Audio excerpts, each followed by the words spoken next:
Hey, I'm Lydia Isnanto, and this is Dreampreneurs Chat. It's a show where I chat with dream chasers all around the world who make their passion their paycheck, loving the risk they took and the job they do.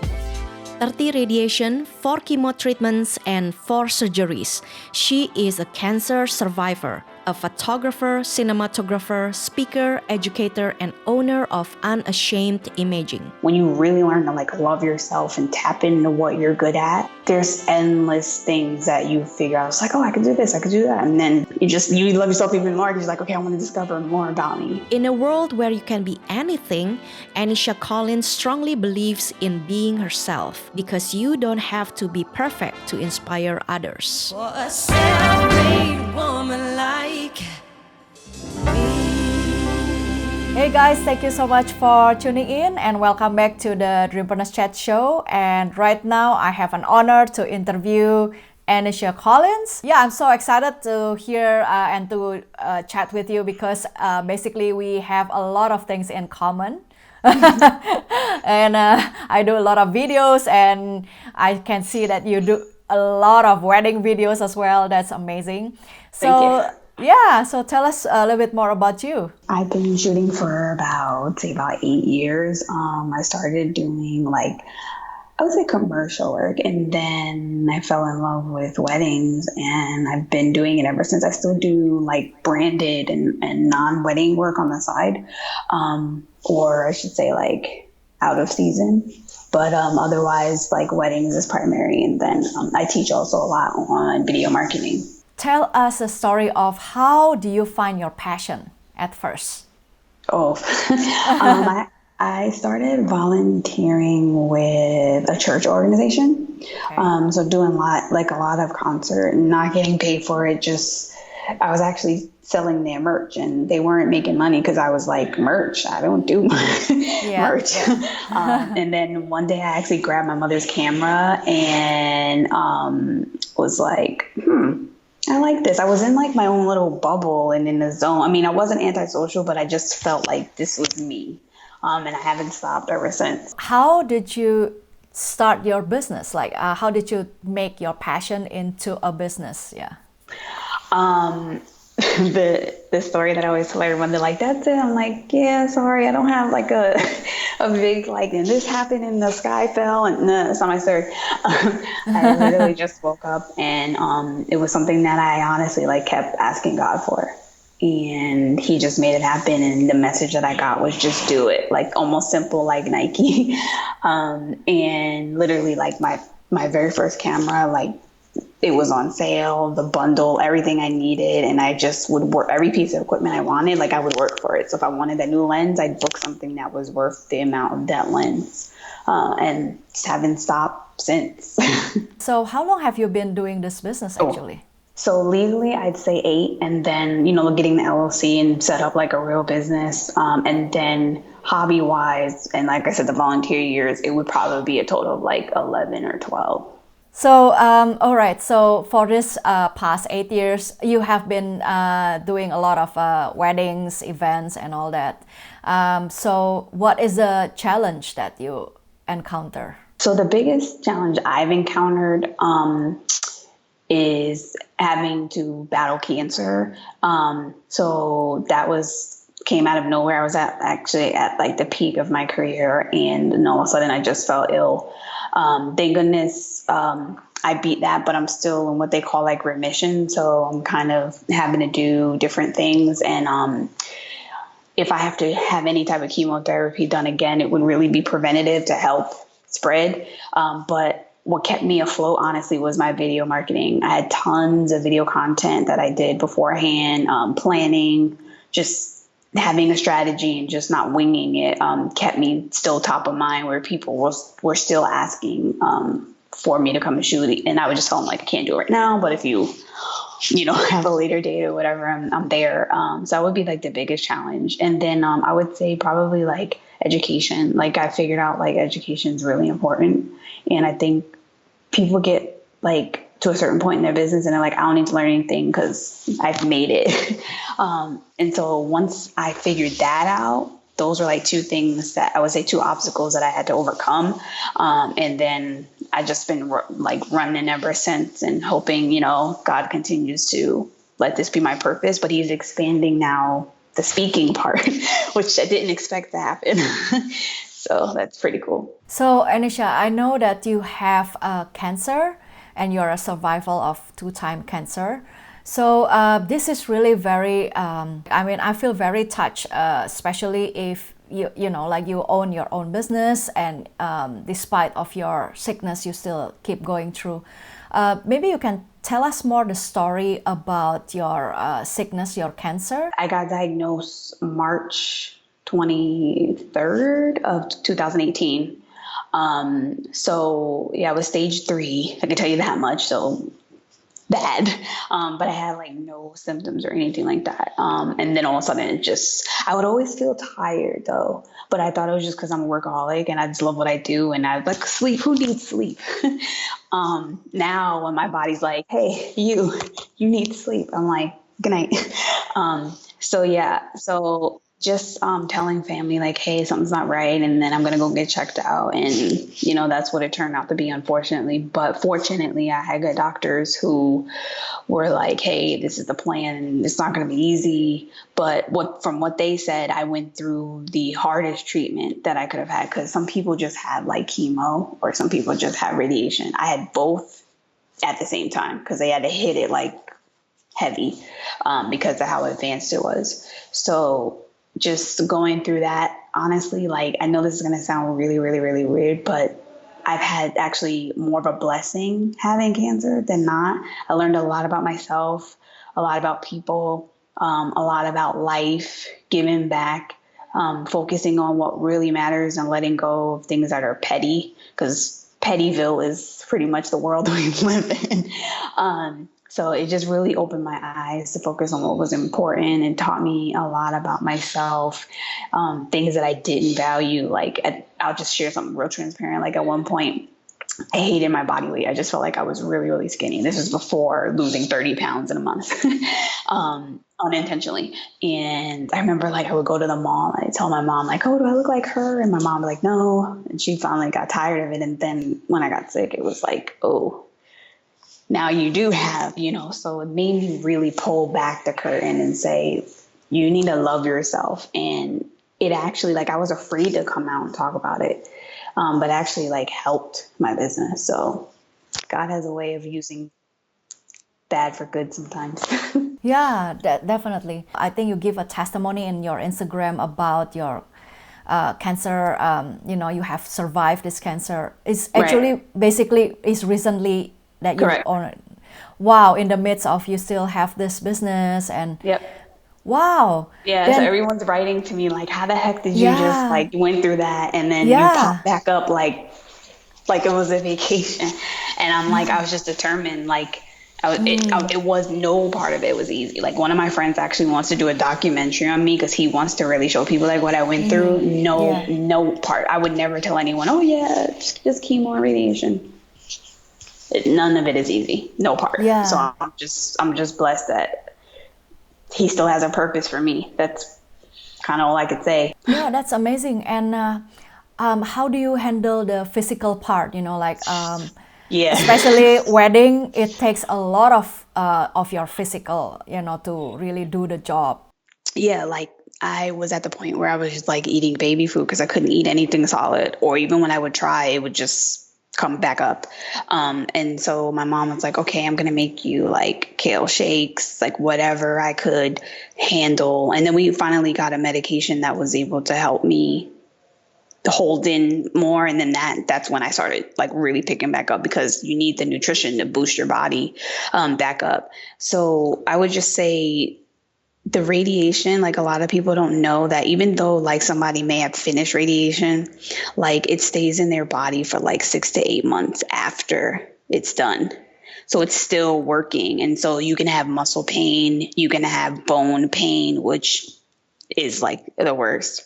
And so those days I just kind of like mentally prepare myself. And then if it turns into a physical, then I might take something like a Motrin, but that's like over the counter, which lets you know like I'm pretty much dealing with it. But thank God it hasn't been anything where I'm like in the fetal position on the floor. But like I said, it just pushes me in, and I get to go to the hospital and I see kids who are younger than me. And like today, for example, I went and I think he was like 13, and he's got 2 years of chemo. I had 6 months, and he's just still bright eyed. You know what I mean? I just gave him like a fist pump, basically to say like, you inspire me, because it takes a toll on the body. I mean, it's pretty much poison. You know, and the bad thing about chemo and radiation is your body doesn't know.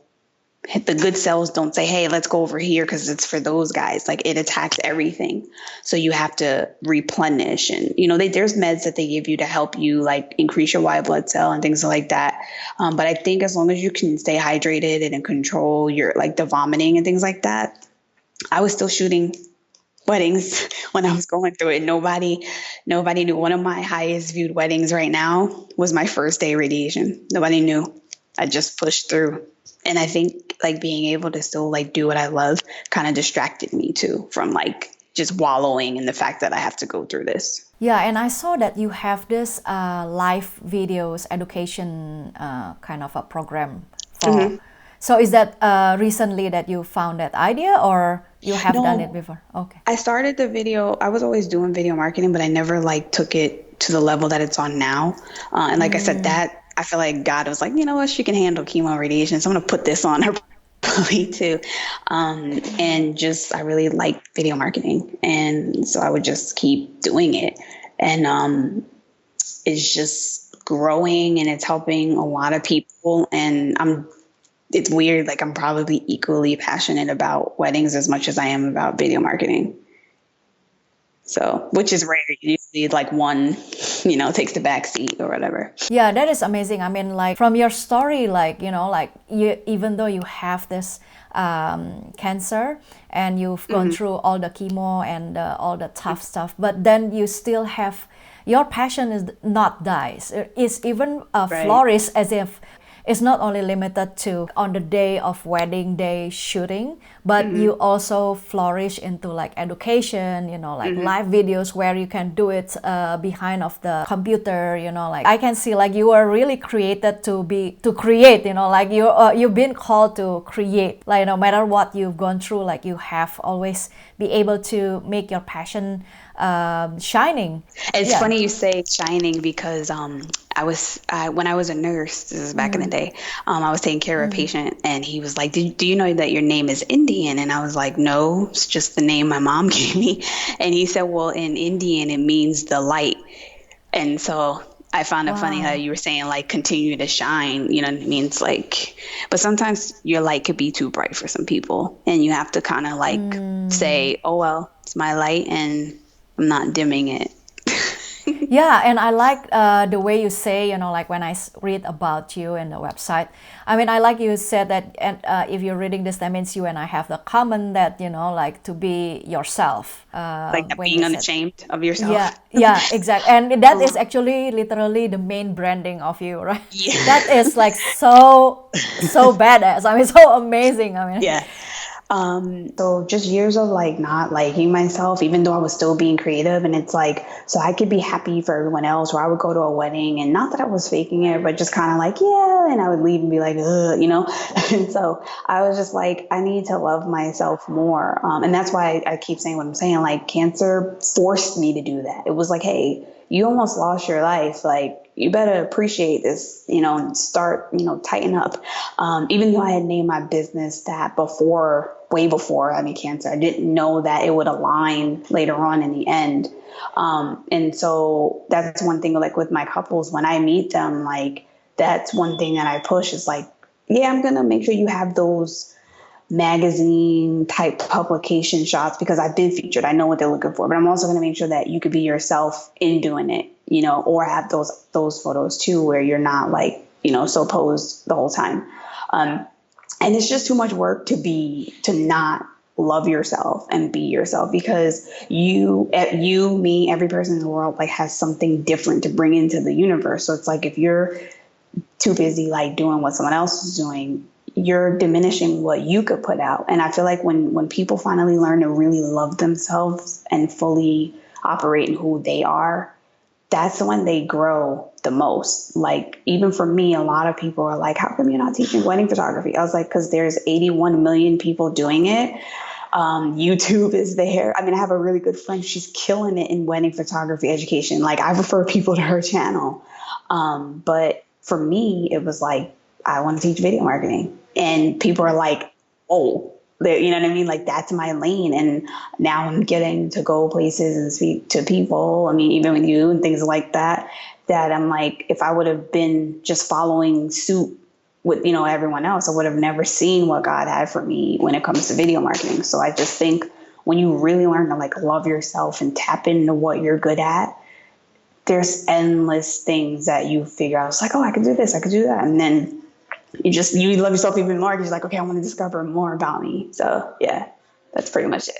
That is amazing how you can have this value in yourself where, okay, I'm just gonna, this is my life. And I, like that cancer's like kind of like awaken you that life is short and I want to be myself and I want to like myself. I want to stand up. And what is the secret that you can get back up like that again and again, Yeah. It's funny you say that because, well, funny in similarity, cancer is not funny in any way, but like one of my friends, she just got diagnosed with a form of Hodgkin's lymphoma, and she literally messaged me and was like, how did you make it through? Like, what was the process like all that stuff.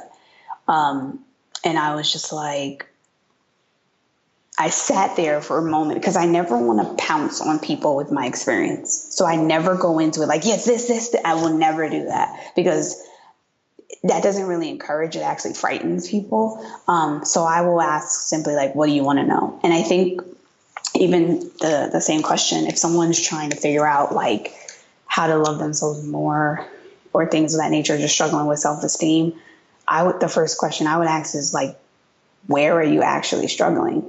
Like, and really ask them to take the time to dig, not just go superficial and just like, oh, I don't like my hair. Like, that's not it. Because even for me, like, when it came to my body image, when I sat down and like really dug deep into why I was feeling, it had to do with a guy from high school, okay, that used to compare my physical appearance to other women that were thicker and heavier than me. And so that's why for years I was like, I don't like my weight. I don't like my weight. I don't like my weight. Until, like I said, while I was sick, I was looking at old pictures of me before I was sick. And I was like, girl, there was nothing wrong with you.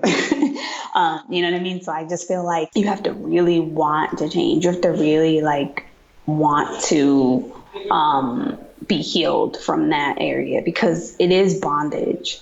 And there's nothing like, you can read a book, you can do every type of mantra or whatever, but if you really don't want to like be healed from it and feel better about yourself, it doesn't matter. Yeah, that's a really good point. I think the most important thing is like we have to really want the healing and the restoration. So what actually in that video content marketing or wedding video that you really like that makes you not giving up to do what you're doing right now? Seeing other businesses grow, like being that, hope, because I think with video marketing, it's one of the best ways to stand out. And I know some people say like, oh, but if I'm creating a commercial and they're creating a commercial, how does it make me different? And I'm like, that's exactly how it makes you different, because people get to really see who's behind the brand, what's it doing. You can have two hospitals creating the same kind of commercials. The way it's delivered to the recipient is received is completely different. So I feel like with video, it's helped me to help others. And when I see like some of my students or my clients go from I'm scared to get on camera to I just recorded 32 videos and I'm getting followers and converting. Of course, we all want to make money and make sales, but just seeing them build that confidence, it leads back to being unashamed. Again, because Learn with AC is actually my video side. Unashamed Imaging is my wedding side. But just building that confidence is like I'm still pushing some kind of, being unashamed. Because to get on video, like you have to just like how you look, and be okay with that. I mean, I've had days when because I'm committed, I had to do my live show and my hair wasn't the best. Today, my hair's not exactly how I want it to be. You know what I mean? But I think once you really create good user-generated content or content that really does resonate with your audience, you could wear the same shirt every day. They wouldn't know because the content is what they really are paying attention to. So for dreampreneurs out there who want to learn to always not giving up with your passion, and despite of anything that's happened, or despite of any circumstances, or even though they don't go to this school, they don't have any film video background, kind of a bachelor degree, but they want to pursue their dreams. Any advice you can give to them? I think in this day and age, like, a degree is not necessarily required. There are actually some businesses who are really pulling people in from their experience, and a degree is no longer that degree of separation between getting a job and not getting a job, if you want to call it a job, or being an advisor for someone or speaking. A lot of the people who are really like good in their lane, they didn't go to school for what they're going, and they're what they're teaching, and they're teaching on big platforms. I mean, Gary Vaynerchuk, someone I follow, he sucked in school and he shows you the report card. Sean Combs, who is the owner of Bad Boy, I think he went to college, but like basic level, something like that. I might be wrong on that, but I mean, he's built so many different empires. So I think some people just have that knack. But I think for those who feel like they don't, I would say just like learn what you want to know. Just keep learning. Never feel like you know everything, and go for it. The worst that can happen is like you can fail trying, but the fact that you tried is what will motivate you to learn more. Like everything I've done, everything I know is because I am constantly every day. Like this is not once a week, once a month. Every day I'm reading something, learning something, stretching, pulling. So that's really it. I believe that when you first start this, like you have to invest in equipment, right? I mean, this kind of business, you have to come up with the money first before you see the money coming in. Any advice, like for people who starting up and, you need to come up with the investment first, how to keep pushing through? Depending on what you want to produce video-wise, of course, quality is going to differ between using like a smartphone and a DSLR, but you can still start with your smartphone. And I say if you're starting with that, then you need good lighting. Like, for example, if I'm trying to do something right now we're in Florida, it's dark out, it's 5:30. If I want something that's more engaging and inviting, I'm not going to film it now next to the window because it's too dark. But there are things that you can invest in that don't cost a lot of money, like a ring light or LED light. You get those on Amazon anywhere from like $70 to $100. And I just feel like if you look at it as an investment, as opposed to like, oh man, I have to pay this for that, like you'll make your money back like tenfold. And just study. I have tons of resources on my blog. I actually have a series about how to film with your smartphone. And then I have different legs or tiers for people who want to have like more high quality or intermediate quality. So I just feel like done is better than perfection. And as you grow, like you'll learn what works for you. I mean, I literally sit in front of my HD webcam. I have my light coming from the window, and sometimes when it's dark, I use my ring light. And I film, doesn't make no difference because it's the content. So, Anesha, if anyone want to know more about you and want to learn from your website, about video content and the strategy of making it, even the mobile phone videography, that would be so cool for people who are on the budget. So, where they can find you? Well, you can find me. The website is bit.ly/learnwithacedu, and I can send you that link. On Instagram, it's learnwithac, and then on Facebook, it's bit.ly/learnwithac just ends with the AC for Facebook, but I can send you all those links just in case. And I can also link you to the free resources that I have on my site, which is where they could find how to use your smartphone to make budget friendly but still quality videos. Because like I said, you can have 60 videos that are crap, or you can have 5 that just do it. So it's all about like what you want to do. And I also offer one-on-one sessions where I can sit with them and talk to them about like content ideas and strategy, because some people want to do Facebook Live, but they're like, what do I talk about? And then as soon as I sit with them, they're like, how the heck did you just do that? And you're not even in my niche. Like I can talk to someone who is in a magazine industry or an artist, and it's just something up here does something, and then yeah. So it's all possible. I think if you want it, just go for it, whether that's investing a little bit or whatever you want to budget for it, and just make it happen, because video's not going anywhere. And by 2021, it's going to be like the #1 marketing method. So if you're not using video, you're just pushing yourself. Like, this is the last thing I'll say. Someone who like sucks, but does what you do might excel simply because they have video marketing in their strategy and you don't. Mic drop. Oh my God, that's really cool. I can also share some speaking engagements that I have coming up with you, because I'll kind of going around, so that if people want to come and meet. But a lot of my content really is on my website, on the blog, and then I also have some like membership levels that release some exclusive content that you won't find on YouTube or even on the blog, because it's for people who really want to do it. And so I kind of feel like they're investing, so it should be kept, in the different tiers for access. So I can send you all of that so you can link it. Thank you so much, Anesha, for your time. I know you're really busy, and I see that you know in the Instagrams, like you always have projects to do, and it's really inspiring to see you keep going on in spite of your whatever you're battling on right now. Yeah, absolutely. Thanks again. All right. Okay. So thank you so much for Dreampreneurs Squad out there who are listening and watching. So stay tuned for the next upcoming Dreampreneurs Chat. All right. Thank you so much, guys. Bye-bye. Bye. For a self-made woman like me.